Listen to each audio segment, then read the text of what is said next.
I'm walking down the street. I do want to say to Doni and many of you in this room that over a very long career in this city, all of you have helped me and my colleagues tell the truth and to try to tell. I may not look like you and you me, but Take my hat off. I'm South Carolina, so I just... What does this event mean to you, Miss Peggy Morris? Oh, my heart. Happy 20th anniversary. My heart is about loving up on my sisters. Do you know what it feels like to have your sisters in the room? Done. And dare to be different and unique. I'm gonna be the best me I can be by letting His glory shine through. I am beautiful, I am blessed, but not just what you see in the flesh. I'm free from people, free from myself. There's a the doctor lived next door to the janitor, to the reverend, and the lawyer. We were together. Now we get so high and mighty that you create stress for your society because you don't like poor black folks either. That's a health problem.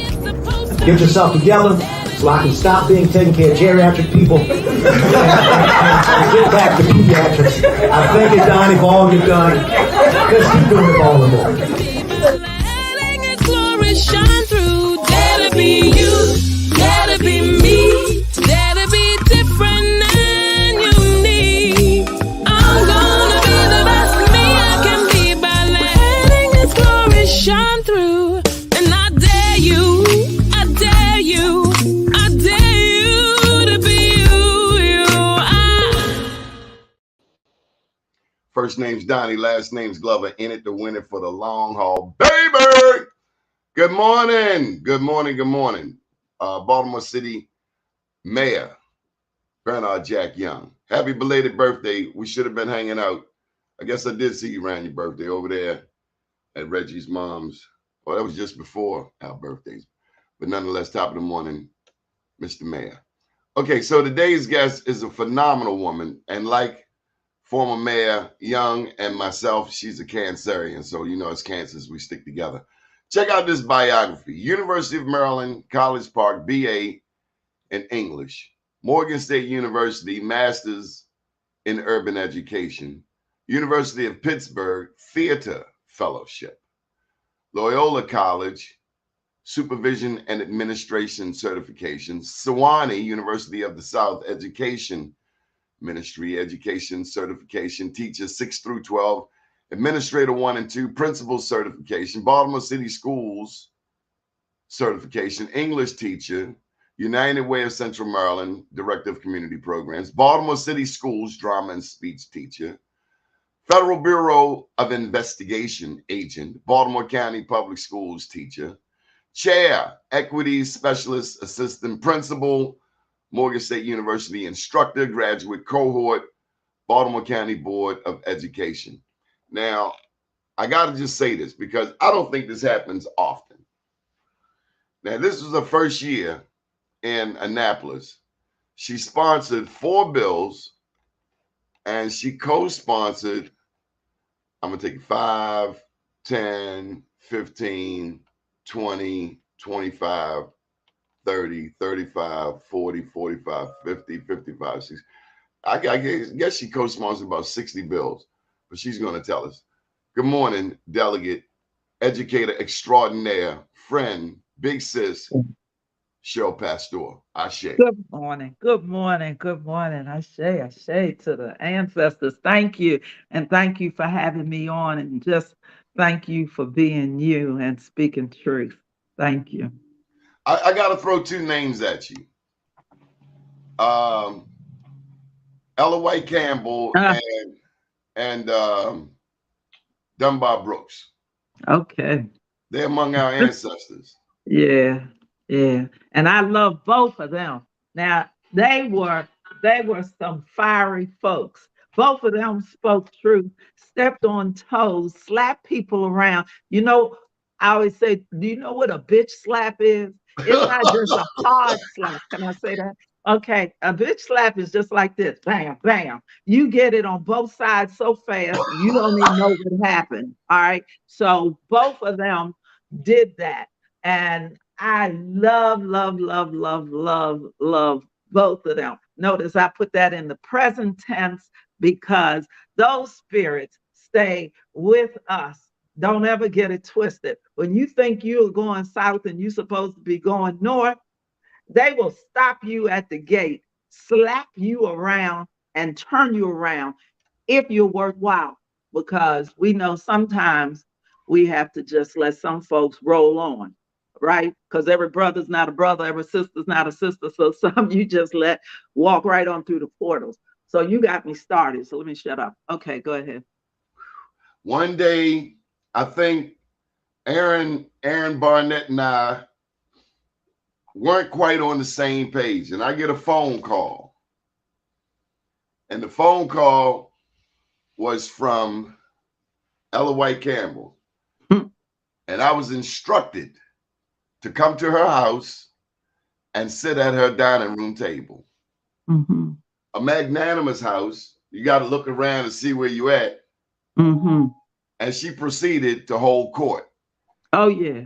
And when it was over, I was instructed to assist Mr. Barnett in any way possible.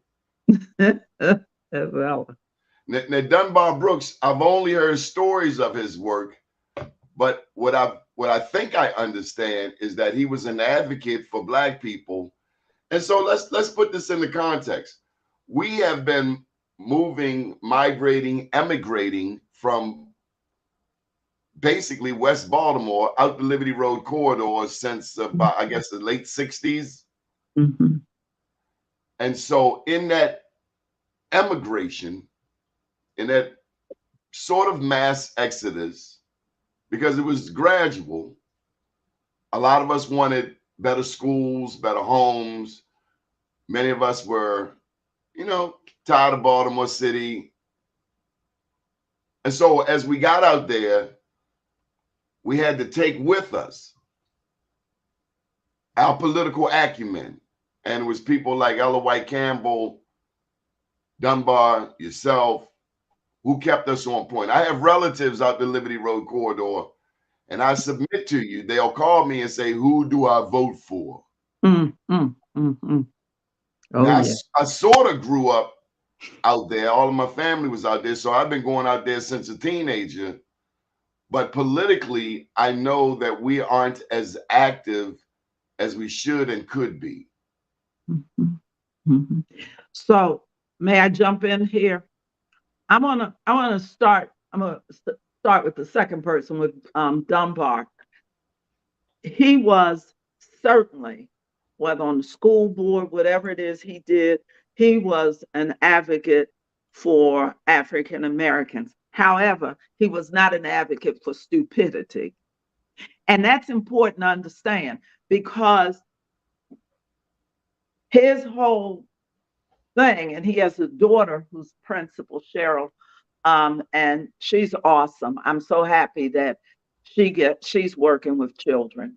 But he wasn't just an advocate for Black folks. He was one who said, you need to be educated. You need to know what's going on. Don't sit at the table and talk foolishness. And we're not going to embrace it, because there are some stupid questions. There are some stupid statements. Let's get real. Where you tell children, oh, that's okay. There are no stupid questions. Well, yeah, there are some stupid questions. All right. And if we don't tell the truth, then we continue on saying stupid things, because no one ever told you that there's stupid stuff that people say. So Dunbar Brooks was not for foolishness. He would just say it to you. Ella had a look. She and I would stay on the phone. We'd be on the phone all night long. My head would be on the table and Ella would be still talking. And I was like this. And she'd say something and I'd wake up. And then she'd say, this is what we need to do. And one of your favorite people I know, Kenny Brown, and another person, you didn't mention him, but it's that Aaron Plymouth. I miss Aaron Plymouth. Aaron Plymouth is so in my head, in my heart, and so many of us miss him. And Cliff Collins. we would be on the phone 2 or 3 o'clock in the morning trying to solve issues, and they would start falling asleep. I'm a teacher, so I said, wake up, wake up. That's what's wrong with Black folks. We always have to take a nap. That's what my father says. We always have to take a nap. Wake up, wake up. We wouldn't have been on the phone this long if it was easy. Wake up. And they would just wake up and we would start all over again. And that was that realm, because we don't have time, Donnie. We don't have time for warm and fuzzy anymore. But you know, at your birthday party, I was all off somewhere else. So let me just stop right now. You go ahead and lead it, and I'll try to Well, be. I remember Cliff Collins is still around, right? Oh, yeah. I remember Cliff from his work in Baltimore City on the census, and I want to say 2000. Yeah. And then the next thing I know, because I thought he was Baltimore City, because that's where I met him. But then I realized he was Baltimore County because he started doing some type of community work out there. Right. In my time knowing him, I met him here in the city, but I came to realize that his real turf was Baltimore County. Tell me about Cliff Collins. Cliff Collins actually came to this area to activate, to move folks through the national NAACP. And so he has been a long time member of the Baltimore County NAACP. Cliff is a little quiet now, but he's still there on the scene. You know, sometimes you do have to sort of be quiet. I'm gonna get there, but he's still around. Losing Aaron Plymouth was a big blow for all of us, but Aaron, Cliff, and I were real tight, and Aaron and Cliff were tight even before that. And so Cliff is feeling that loss in a very different and personal way. But if you want things done, Cliff will do it. Cliff is running a program for children that the Deltas do in one of our the Baltimore County alumni chapter, to which I belong, is doing in one of our elementary schools. And he does a wonderful, wonderful job with that. But he is a person to trust. He is a person who speaks truth. If you're going in this direction and he says, turn and do this, or do this, don't even hesitate. Just go ahead. I trust Cliff Collins implicitly. He is a good person and who will speak truth to you. Why do you think you are so revered in education circles? Well, I thank you for saying that. I'm certain, considering how I got beaten up when I first got on the board, but it's okay because I was still standing when it was over. But because at the end of the day, people know it's about children, and I'm going to always be there with where there are children, where there are families, that need. I'm gonna tell you the truth. When I started at Lake Clifton, the year Lake Clifton opened, okay, so yeah, I'm old. 1971, Lake Clifton opened, and I was at Lake Clifton. Baltimore City said, we want this to be a special school, so we're taking people who want to be there. I wanted to be there. Annette Johnson and then Boyce Mosley. It was a different culture. Those children I had when they were ninth graders, and I took them through the 12th grade, made a difference in my life when not just being new, but we got through that piece. But they made a difference in my life during a hard time because they had seen some things they didn't like in their own lives. And when they thought I was struggling with any of that, they weren't having it. And they protected me and covered me and loved me. And I will forever, ever, ever, be grateful to those young people who were my students at Lake Clifton, and I vowed to God, 10 other people, and anybody else who wanted, that as long as I was drawing breath, that I would always be able to give back to them, to young people. And that's what I mean. So no matter whether people like me, I have about all the friends I need in this lifetime. So whether you like me or not, you have to respect the fact that I'm not going to change where it comes to young people. And if their parents need, then we all need. We work it out together. Okay, And that's it. I need one of your affirmations, one of your quotes, one of your things that you like to recite. Come on. Okay, I can't believe you're the second person in the last 2 days that asked me that. Okay, can I just do this poem that I taught all of my children? And actually, last year I did a part of it on the floor of the state legislature, delegate. And it is called Midway. I've come this far to freedom, and I won't turn back. I'm climbing to the highway from my old dirt track. I'm coming and I'm going and I'm stretching and I'm growing. And I'll reap what I've been sowing, or my skin's not black. I've prayed and slaved and waited, and I've sung my song. You lashed me and starved me, but I've still grown strong.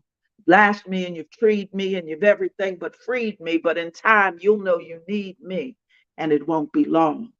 Oh, I've seen the daylight breaking high above the bow. I've found my destination and I've made my vow. So whether you deride me, abhor me, or ignore me, mighty mountains loom before me, and I won't stop now. And that's my piece to my students. And they all were taught that poem to say, it doesn't matter where you are, how you are, pull it up.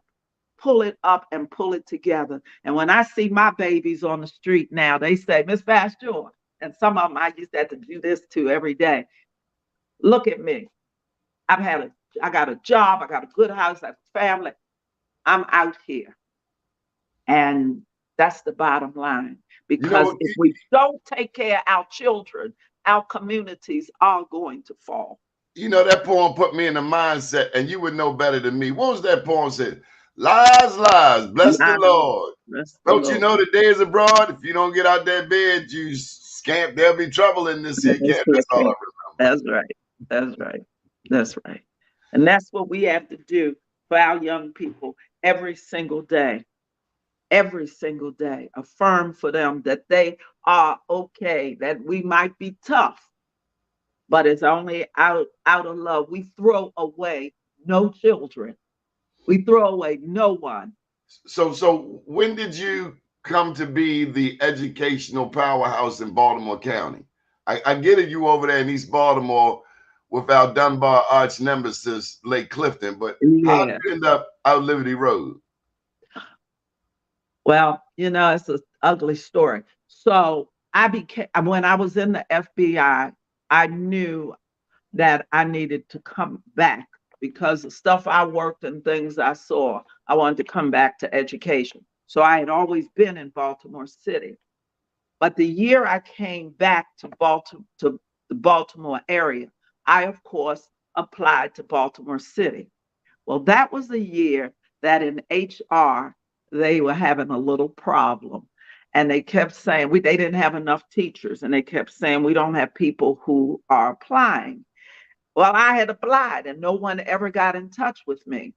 Well, the long story short is that they discovered that in HR, the person who was there was not doing her job. And there were all of these applications literally under the desk that had there's no follow through. That was back in the 80s, late 80s. So they found my app. So I needed a job and I wanted a job in teaching. So I applied to Baltimore County. And Why is it ugly? Why is it ugly? Because the person didn't do their job? Yes, because there were all of those people who could have been in Baltimore City making excellence happen, and they weren't called. Here's a perspective. Mm-hmm. Maybe God ain't want you in Baltimore City no more. Maybe God needed you out Liberty Road. And I'm right there with you. I am so right there with you that was not my call, and it wasn't the call for all the other people who got called late or never or whatever. I'm right there with you. I got it, because this has been a journey. You had the fire in your belly already. You had seen some things at the alphabet place, and then you had God gave you that wisdom. That's what we call it, the 3-letter people, FBI, CIA. That's right. That's right. He needed you because a whole movement was happening.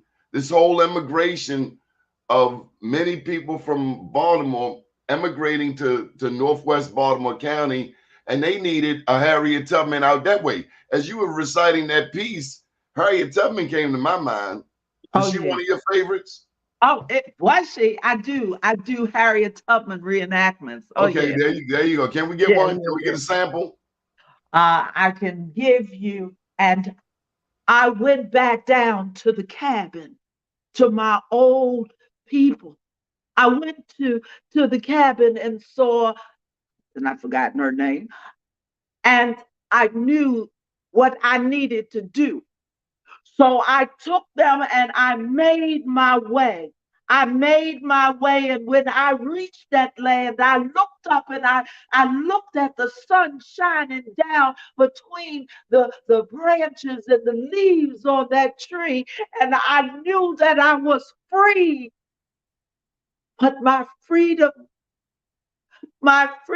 caused me to lose the old cabin and the people that I loved. I was free, but I was in a strange place.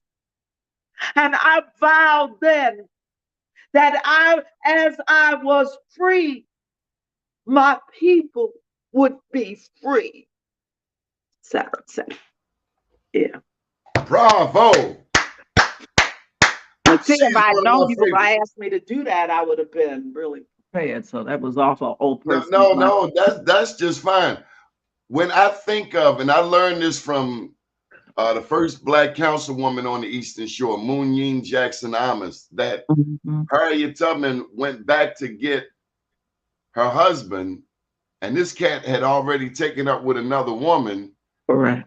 And what came to me is that she had to have been heartbroken. Yes. But she kept on freeing people. Now, I want to tell you, with me and FB, one of these social media platforms, I refuse to call their name, but they pulled me up and said, you said that she freed 1,000 enslaved Africans and she only freed 70. I said, well, and I'm talking about FB. I said, well, she freed 72 according to Wikipedia. But you don't know, FB, what she did down on the Kumbaya River with the help of the Union Army, where she freed almost 900 people. That's exactly right. So 900 plus 70 makes her statement good enough for me. She said, and now I've had a Black scholar come and challenge me on it, but nonetheless, it's out there. I freed 1,000 slaves. I could have freed 1,000 more if only they knew they were slaves. So whoever it gets attributed to, we still think of Araminta Ross, aka that's right. That's Harriet Tubman, who got hit in the head with an anvil. But what were her words? And these were her words, because she memorialized her own words, is that when I looked up at that tree and I realized I was free in a strange land because my people were still there. So it was not just the physical freedom, it's that psychological. So what she did was millions and millions of people being set free here, to say it can be done. Because what she did and how she did it, because she was a strategist now. She knew what day of the week to do it, because on Saturday nights, they were out getting drunk, having fun, so she could move those slaves, and they would be either at church or drunk on Sunday, the pilgrims, and I call them pilgrims. The pilgrims were either drunk or in church. So it took them until Monday to realize that they were gone. She was a strategist and she had God on her side. She could hold a book upside down, she thought, and say, not know because she couldn't read, holding the book like she's sitting there reading and just having to pray that it was right side up. So come on, come on. You got to give her credit. Give I, her s- credit. And I could go on about her, but that's what it is. It's not just the body, it's what's up here. So I agree 100%. It was my time to come to Baltimore County because we came to Baltimore County thinking it was going to be the panacea, that all you had to do was change schools, change your neighborhood, and it was all going to be good. Well, it hasn't been like that. It hasn't worked out like that. We have to work at what we want to have for our children and our communities. It's in the game. okay, I'm gonna throw another name at you. And since this man, there have been a series of. He kind of reminds me of how Dr. Calvin Burnett was at Coppin. He was there 32 years. That was Daddy. That was Coppin, or our mother's husband. Right. Since then, our mother has had a few stepdaddies that come through. So out there in Baltimore County, you had a daddy, and I'd like to think so. I thought he was a very decent man, and he had one black lady who was helping him. She was his assistant, and she's gonna kick me in the butt for Phyllis, I think her name was, but his name was Dr. Joe Hairston. Phyllis Reese. Yeah. Okay. So, but after Joe Hairston came a series of short-termers. I want to know, despite the racial situation, how do you keep getting a black school superintendent in Baltimore County, even when the one before might have made a mistake? And that's a good question. And there's some pieces to that I'm not going to tell you on here, but I'll tell you some other time, because it has not been an easy matter. But we have always had to articulate the fact that the superintendent needs to, and central office and our schools, which don't completely, have to reflect the changing demographics in Baltimore County. So now this is a very brown system. And so we had to take a look. Joe Hairston came larger than life. Now I'm gonna tell you unabashedly that after Joe Hairston, they started trying to wear him out in his last term. I was hired to go out there and help out, and I was shooting a cap at everything that moved. Yeah. And it was black people. It was black people. Big sis. They hired black people to assassinate that man's character. Yeah. I know it was my job to hit him. And I like, and that's the right word. That was assassination. It was a different way of lynching a black man. Character assassination. Yes, absolutely. And it took a toll on him because this is a man who loved what he was doing. In the Obama era. Yes, yes. Let us not forget that. So one after another, Dallas Dance knew how to dance. He is good. That's a brilliant man. I mean, he didn't need a piece of paper to talk about anything, not a number, whatever. And as much as he was beaten, particularly about those computers, those laptops for every child, we were the only school system during COVID that in that area was prepared. We were on top of it because our children had those tablets. So he saw things a different way.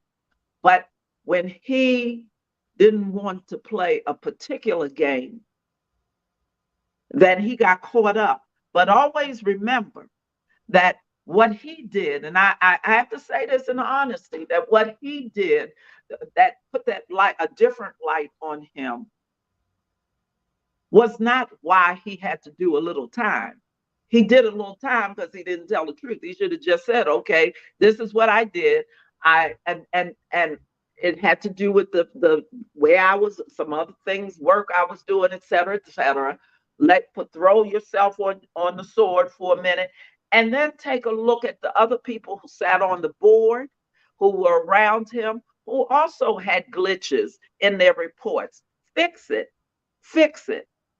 But I'm going to tell you this, and I don't know whether he's listening, but I ran into him after he did his time.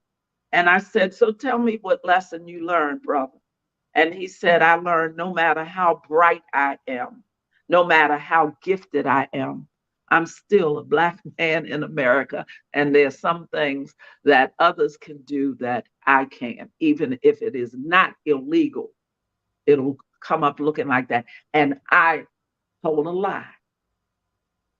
And that's what got me caught up. And I will forever be a felon. And that hurts his heart. That hurts his heart.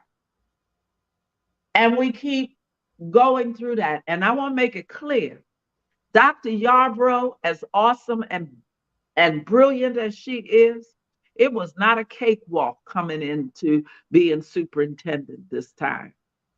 That was never supposed to happen again. I think this is Derek Burnett. He's hiding behind his culturally conscious connections, but we know who it is. Delegate Pasteur, what are your thoughts on the lowest possible score program being implemented in Baltimore County schools? Students are being passed on with a D average. Okay, and you know what? And Derek, stop putting your name there. Stop that hiding stuff. We are transparent here. And spell my name correctly. Yeah, get it right. Pasteur. Yeah. Okay. Give him a red mark. Okay, so let's talk about that D. But I agree that we do have to lift our sights for our students in Baltimore County, throughout the state. Mediocrity is not acceptable. And we can tell by the scores that we have a lot of work to do. I'm not even going to play with that, because that's where we are. And we need to move beyond it. So we can't perseverate over that. What we need to be looking at and working together to make sure that we are going to fix those scores with integrity, with good instruction, with good people who are in our schools as our teachers, as our administrators, that the curriculum we're putting out there is first rate. So I'm not even, you can't refute the way the numbers look, the scores look, but let's talk about it. If you don't like it, let's work together. Stop putting the holes in. Let's think about what kinds of things that we can do in the Northwest Corridor. Those of us who call in or write in or speak in, who live in the Northwest Corridor, let's put together something like the Pikesville Schools Coalition, where parents and school folks have come together to make sure that those schools, Bedford as an example, Millbrook, and I'm talking ones that are predominantly minorities, that they are scoring well, that they work together to make sure we can lift that up. I want to see something like that for Scott's Branch, because that principal is a beast. And those children deserve the best. So what is. So now let's start talking about how we're going to come together and stop talking at each other and about each other, and do what we know can be done collectively as a community to help fix those scores. And I have my money on Dr. Yarbrough to make some changes.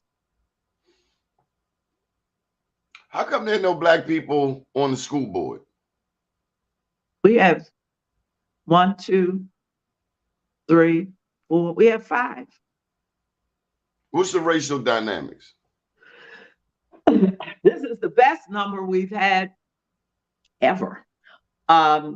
So one. How come, I mean, because when they come on TV, I always see the white lady speaking. Yeah, because She is the chair of the board.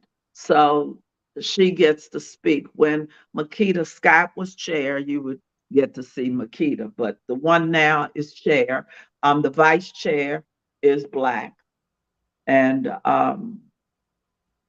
and you have four women and one male. What we need to have is another, I'd like to see another African American male. I'd also like to see a Latino on the board. Our Latino population is high and they are not being served on the board. There needs to be, I'm disappointed that there's not one on the board who was put on as an appointee. We need a Latino. ¿Tú hablas español? No, I'm Espanol.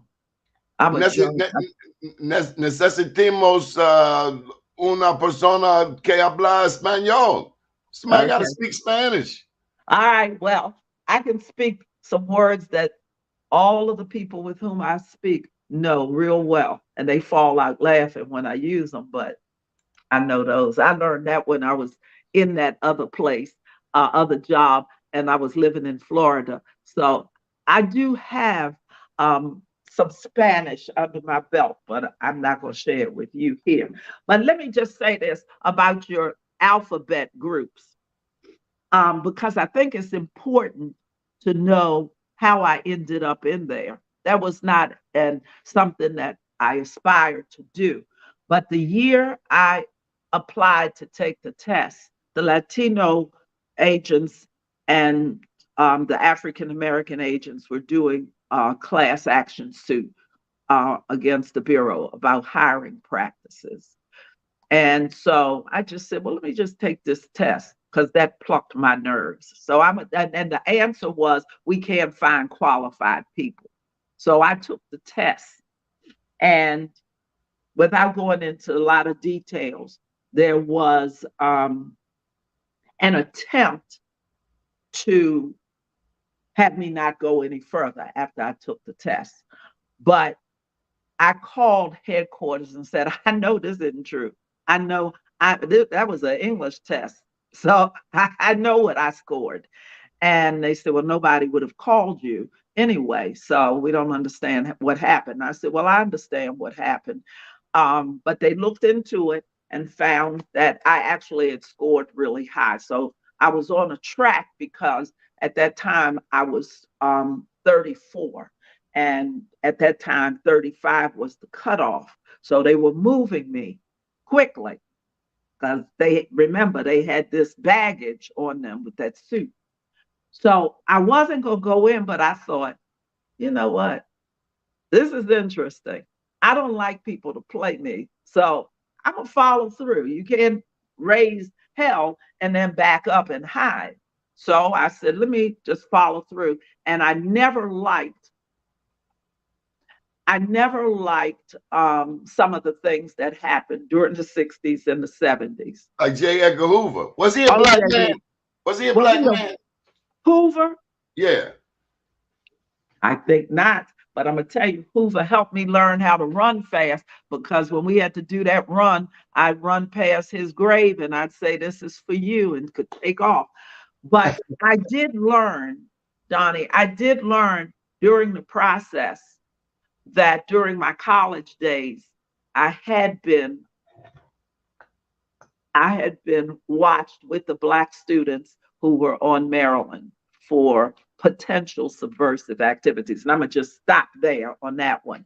But I went in, and I'm glad, again, Godspeed, glad that I had that time, because not only did it help me when I came out, but it helped me while I was in, especially when I was in Florida, because I saw things happen to people and I could stop and say, hold up.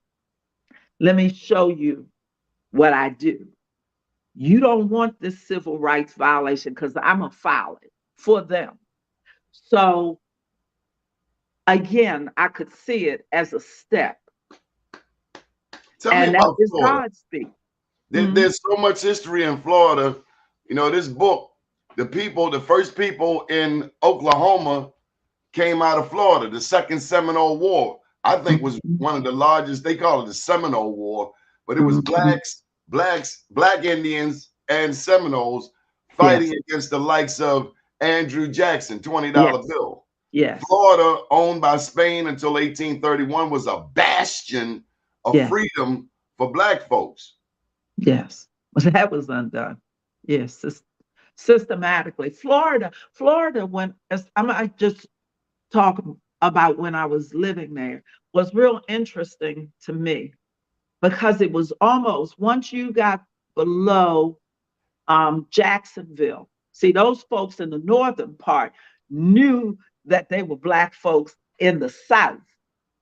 But once you got below there, it was almost like the civil rights movement, and nothing ever got put on television, radio. It was just, we're just here. And I watched such disrespect and brutality there. That's why I was happy I was assigned there. I was amazed. I was in the Tampa office. I really was amazed, much to my chagrin, at much of what I saw. I think it is a little better, but it was in a time warp. So it's like Baltimore, because when Trayvon Martin happened, I swore I would never go to Florida again. But as I started researching this book, I learned how much powerful black history is in Florida. The first black man to come to America was not enslaved. He was a Spanish conquistador, Juan Garrido. There was a black pirate in Biscayne Bay named Black Caesar. Now, before they hung him, he had $6 or $7 million. We don't even know that there were black pirates. We don't even know that they had a place in Florida called Negro Fort. So like Baltimore, because we were so strong there, the attack was so strong and is so strong all the way through to this cat who should be pushed into the Bermuda Triangle, Ron DeSantis. Yeah, and that history is so important to know. And that's why in Florida, particularly on that Gulf Coast, it's important for them to know the history, because that was squeezed in. That area was squeezed in. It was squeezed in by Cubans coming in, Spanish. It was even interesting. Well, that's another story. Yes, but it's important. That's why history is so important. You're so right. And that part of Florida's history doesn't often get told. Just like, a lot of us want to go to Miami Beach and we don't know the history. A lot of us want to go to places like Europe. We put, we see what the Pilgrims are doing, and my God, if the Pilgrims are doing it, my God, it must be great. And we forsake our own. Right. I mean, when you think of Mardi Gras next door in New Orleans and the Black Indians, many of us can't even fathom that some of us were already here when the Pilgrims arrived. That's right. We don't know our history. We only know what somebody else has taught us. And that's why I had to write this book, because if we don't do our history. Do you have Indians in your family? Did your grandma, any of them, Blackfoot, Cherokee, Apache? We had, well, actually, to tell you, I'm going to go pull his picture so you know I'm not lying. Come on with it. My paternal grandfather is a Pequot. And there we go. And so, and you have to see and you know what, and can I just tell you this real quick thing? I always like to ask Black folks when they knew that they were disenfranchised and that in America they were considered different. So I asked my father one day, and he said, and he grew up in Bluefield, West Virginia, because so many of the Native Americans, even who were brought from the West, brought here, or from Connecticut down, they were coal mines. So my grandfather was a West Virginia coal miner. So my father said when he was 12, he remembered how old he was, that when he was 12, he he actually was out down across the tracks, and a police car picked him up, took him to the police station. And when they took him to the police station, they took him up to a white woman and said, "Is this the one?" And she said, "No." And they just set him outside. Never went to his mother and said, "We're taking him in," nothing. And then when they finished with him, they didn't even take him back to where they found him. They, wait a minute, Doni.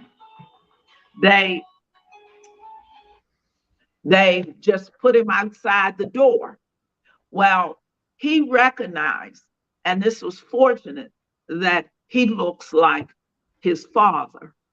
And because he looked like his father, it was easy for the woman to discern that it wasn't the right one. But he said he learned at 12 years old that had he not, that's probably why, and that he was always going to be in that same position, that same spot. My father is 91, and he can still tell you that story. That's right. In his 92nd, going in his 92nd year, he can tell you that story with clarity because it, at 12 years old, impacted his life, and it never changed. So even when we make up and say everybody's a Cherokee, okay, but no, it was no different because my grandmother was a card carrying Black woman, okay, and so we have to embrace that, as disenfranchised as we were, that this whole country, and that's why I call them pilgrims, because it goes back to Malcolm X saying pilgrims landed on Plymouth Rock and Plymouth Rock landed on us. And I say it still is. It's not derogatory, it is truth. And unless we know our history and we know what you have written, what others have written, and understand that this whole mindset of servitude and let's one group with the other. I don't even say anymore Black and brown because we have to process who we are first. You can't attach yourself to another group of people until you know. That goes back to Thurgood Marshall saying he understood after the fact that you can't come to the table and talk about integration unless it looks like this. It can't look like this and think you can integrate. That's nonsense. That is distraction. And so we take a look differently at Booker T. Washington and his separate fingers. Build your own, get your businesses, take care of yourself. Take care of yourself. And then you can really talk trash. Talk Okay, it. so look, we got 12 minutes and we ain't said nothing about Annapolis. Okay. This lady, Linda, is saying hello to you. Hello, Linda. So they have an educational advocate now, an educator extraordinaire now in Annapolis. And help me out. 4 bills of your own your first year. That's pretty darn good, right? I mean, a lot of first timers don't write their own legislation the first year. What's that look like? Well, first of all, I'm going to thank Marvin Holmes, Delegate Marvin Holmes, because he had a bill that, that he's had, and he said, okay, go ahead, sister, take this bill, do something with it. And I thank him for that. Shelley Heddleman, Senator Heddleman, she brought some ideas about elder abuse, and that's my thing. And so it was easy, and some groups asked if I would sign on for the delegation, and I had no problems doing that. And I have to say, 2 others, and I'm so pleased about the bond bills, bond initiatives, because it was good for 2, for Owings Mills High School, for Woodhome Elementary, for a Latino church in my district, and for the Irvine Nature Center, which we all jumped in on. But two of my bills, if I can just throw them out real quickly, and I'm going to bring back, well, at least one of them, because this takes me over the edge. We still have a chain gang law on the books in Maryland. And in 1999, the committee that goes back and looks at old bills recommended then that that bill needed to be repealed. So it was brought up, but it still wasn't repealed. So this was the last session, 2023, and we still have a chain gang law on our books. And we know that in several of our states that never took those off of their books, they have reenacted the chain gang. And we know who that impacts, whether it's racially or economically disenfranchised. And so my thing was, and everyone agreed when I took it through delegation, took it through the Senate, agreed that it needs to go. But unfortunately, it ran out. So I'm going to try to pre-file it so that it'll have a better number. So we ran out of time. When midnight hits, is over. And so it never made it all the way through. But that needs to go off the books. That's inflammatory on so many levels and embarrassing. This is Mike Randolph is in Florida.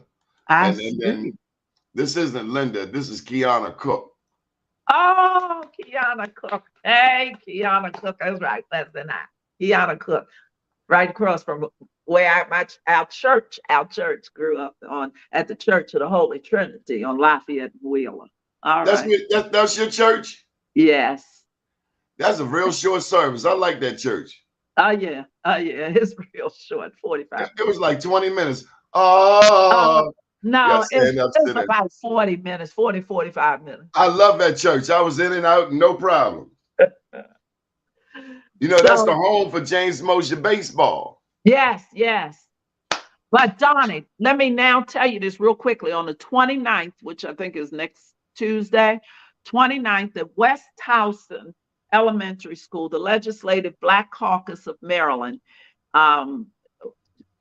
through the support of the Baltimore County Black Caucus, we're giving a Black Caucus update. We're going to talk about the bills that we sort of put through this year, where we're going for the next session, and listening to people talk about what they would like to see us focus on. So I'd like to see a task force, because we got a first Black governor. I'd like to see a task force. Let me back up. Considering that Baltimore City and Prince George's County are consistently in a fight for the bottom, 23 and 24 on the list, always the fight for the bottom. I'd like to see a task force assigned to those two majority Black jurisdictions to find out what the problem is. Yeah. Why are we consistently in a fight for the bottom? And I'd like the first Black governor to look at that. I think that's apropos. Yeah. And because that touches what you suggest is wide ranging, and it would have to come from the governor because it's so big, because it's not, we sort of relegate stuff to, it must be about education, but it all piles on top. It's not just that. I agree. It's a myriad of things, and all of those things in tandem need to be addressed. And let me tell you something else. Here in Baltimore City, Black people on the Baltimore City School Board consistently take our historic names off of these school buildings, including George G. Kelson. He was an icon here in Sandtown. They renamed the school the Sandtown Winchester Academy. I'm so tired of these Black skinned administrators, board people who consistently strip. It's us stripping our own history away. Where do these people come from? How do you take names like George Kelson, who employed dozens of people in this neighborhood? How do you just take his name off? How do you let somebody convince you to remove your history, black person, and you call yourself educated? I don't know what educated means sometimes.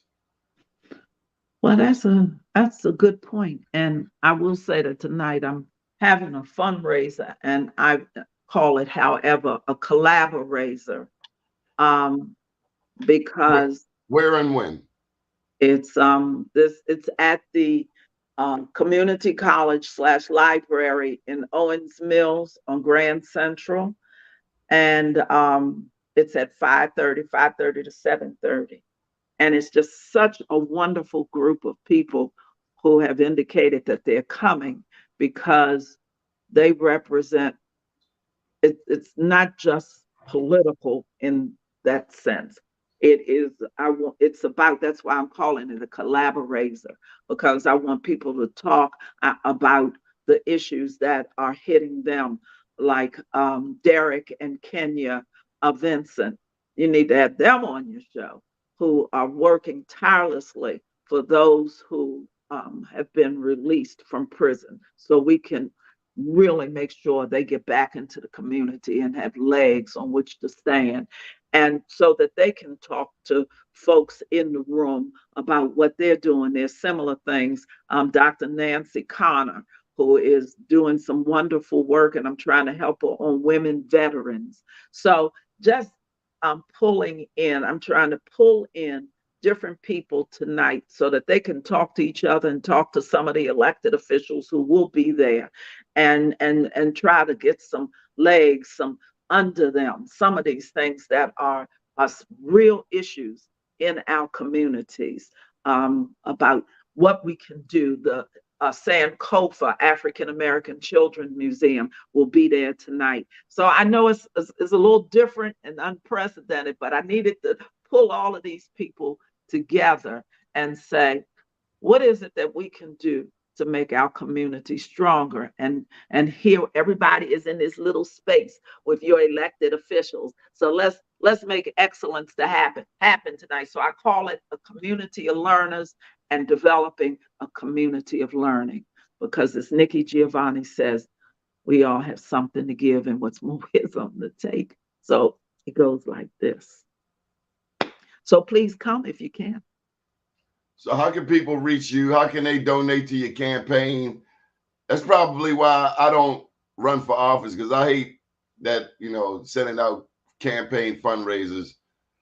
Me too. I'm a hustle for somebody. I'm a hustle for me. I don't know. But anyway, this is that's where I am. I'm not good at that. So you can call Rainier Harvey. He can tell you. I don't know. I'm gonna tell you the most tenacious fundraiser I've ever met, and that would be Sheila Dixon. Every day, this lady got a regiment, and she would make phone calls like 10 a.m. to 1 p.m. every day, like clockwork, just like the heavy bag. She right there, and don't interrupt her. That's what the routine is: 10 a.m. to 1 p.m. phone calls. Now, everybody has their own style, but it's a necessary part. It's kind of like, running, jogging, what that means to a boxer. You got to. Mm-hmm. But there are people who will help. And Rainier Harvey, okay, amen, they don't hire from within. There seems to be a need to think that white and charters are better, improve public school. Okay, so I'm going to give you the final say. What you going to do with this final minute? I'm going to thank you. I'm going to thank you for your tenacity, because I swear every time I talk to you, you're like, sis, can you get me on this show? But it's who you have and the research that you do. I know that people will come at you and say, well, that's not true, but you do your homework. And I like teachers go full circle. So I'm going all the way back to Dunbar Brooks. He would have liked you because you do your homework. Now you can talk the talk, but you do your homework. And isn't that what I said about him? He liked to support Black folks, but he was not going to support being stupid. And I'm not talking whether you get an A or a B. I'm just saying not wanting to know what the truths are. And that's what you do. And I thank you. And it has been it's been my pleasure and my joy to get some of this out. God bless you. Thank you so much for being tenacious and getting me here. Thank you. You wouldn't have it any other way. You pulled me to the side and sidekicked me. No, and look, you have no mercy. You tell people, you make people not want to come on here unless they speak in truth. Because why would I come on here and you say, okay, give me something to say, and I couldn't pull out a poem? Okay, do something about Harriet Tubman, and I couldn't do it out, and I'm gonna just throw out these names to you, and I'm gonna throw out this issue. Don't come on this show if you're not prepared. For real. You're the man. To God be the glory. And Kiana, we need to talk. Seriously. We were up there with her when they put the Hose Heights. She lives in Hose Heights, named after Grandison, whole historic Black community. And Roland Park blocked their access road. They did some very racist 1910-ish attempt to block their community. And that's, I remember her from when she ran for office down there on Lafayette. Mm-hmm. Mm-hmm. I mean, that's my old stomping ground. We need to talk, and we just need to get up from the kitchen table. We do some good talking in the kitchen, and just take it out and make it real and make it happen. Because you know what? There's no safety in being safe. Folks who want to get you gonna come after you anyway. So you might as well be out there telling the truth. At least if they come after you, they come after you for the truth. And your daddy a young man. My mama would be 94, so your daddy's still a young man. Yeah, he is. My daddy is a young man, but if one more person asks me if I'm his wife, I think I'm gonna slap him. I'm like, what? But he does look good. You have to see him, Doni, and he still has that walk. Okay. You got that swag. And he could put that hat on. He's slick. Yeah, he is. He's slick. Love. Much love. Thank you for being my friend. Thank you. No, thank you, because you a hard man. Okay, I appreciate you. Thank you, Doni. Good morning, world.